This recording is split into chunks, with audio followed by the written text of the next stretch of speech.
Hello, I'm Fergus Shanahan, and welcome to this episode of The Language of Illness, a series of brief presentations on the language of illness, the topics in my book of the same name and published by Liberties Press. Today we will look at how words turn people into patients, not always for their welfare and occasionally for the purposes of commercial exploitation. Now, most people would agree that ascribing a name to an enemy gives one some sense of control, and in the case of illness, it does tend to demystify complex symptoms. On the other hand, there is a darker side to naming a condition and to applying a label, because it can introduce stigma and it can lead to exploitation, intentional or unwitting, and that may cause harm for the patient. And as one great thinker of medicine, Richard Asher, said, "If there's a word for a particular thing, we become convinced that such a thing exists." There are many disastrous lessons from the danger of labels. In another era, the presence of a large thymus gland in the chest was previously misinterpreted as a serious disease and a cause of sudden death. But in actual fact, with refinement of knowledge, it became clear this was just a normal variant. And as one of the discoverers of that, Dr. John Caffey, said, most mistakes were not because one did not know some disease, but because they didn't know they were looking at normal. What is normal? Well, normal is not the same as healthy. In Victorian times, we all had a bacterium in our stomach called Helicobacter, and that was normal, but one wouldn't say it was healthy. Similarly, healthy cannot be the absence of disease. Many of us harbour risk factors for disease and are simply waiting to become ill. Likewise, normal cannot be the average or the typical. In the Western world, most of us are overweight or obese, and that cannot be average or typical. Similarly, normal cannot be pursuit of the ideal or the desirable, because that's a moving target and changes with context and with culture. And if one looks at one trait, we're all just a little bit abnormal and another bit normal. Whatever the definition of normal, it must tolerate imperfection. And it must acknowledge that variability is a biologic advantage for the human species. It's perhaps best to think that illness is simply a part of what it means to be human.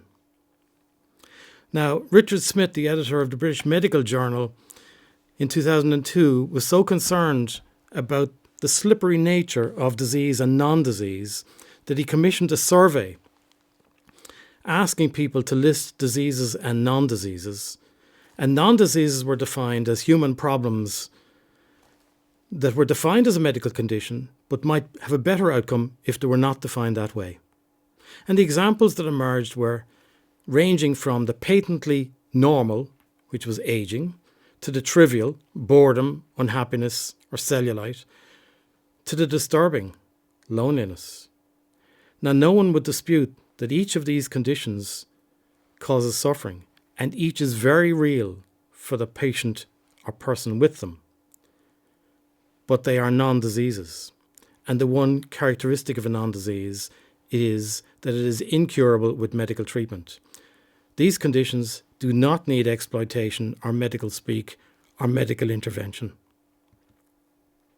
And yet, there is persuasive advertising in the media.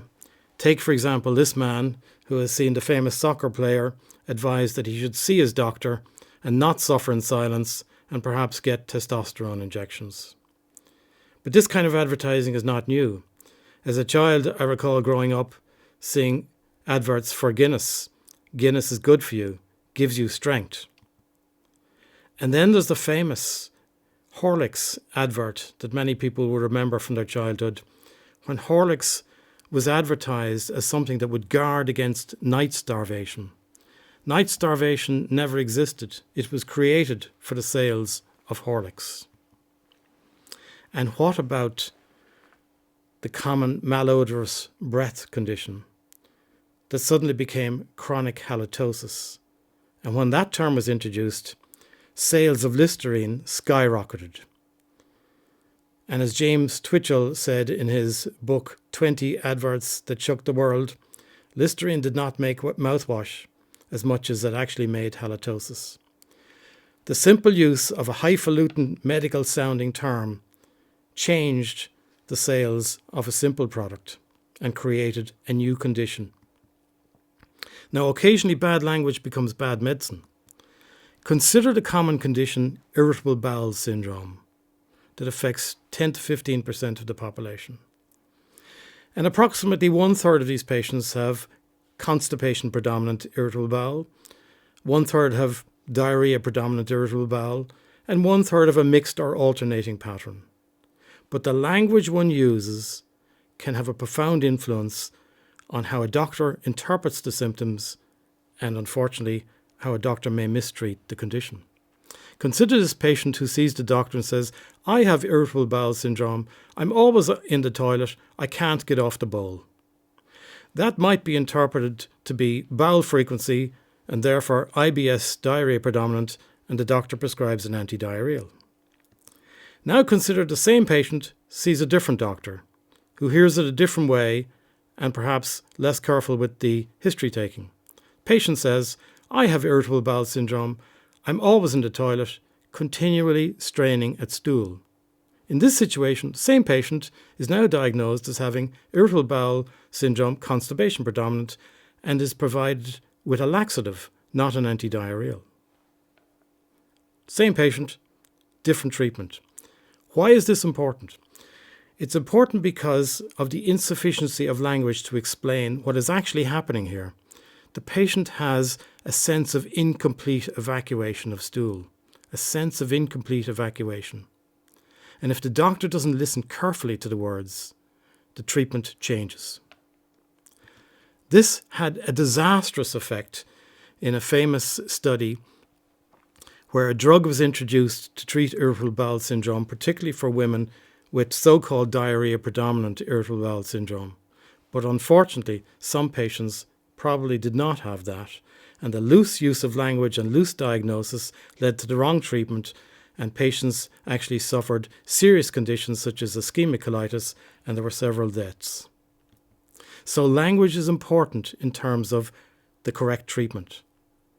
Then there are these other terms introduced, highfalutin terms for conditions that are at low risk of progression, which lead to over-medicalization and corporate-sponsored disease mongering.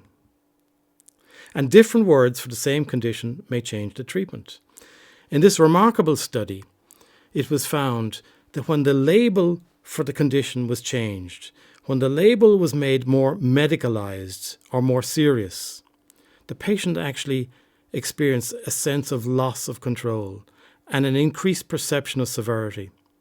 And that led to a greater preference for invasive management. For something that started out as quite trivial with a low risk of progression, the simple medicalization of the terms changed the treatment. So the words matter. That's it for this episode. Join me next time on The Language of Illness when we look at a different aspect of the entire topic of how patients interact with their carers.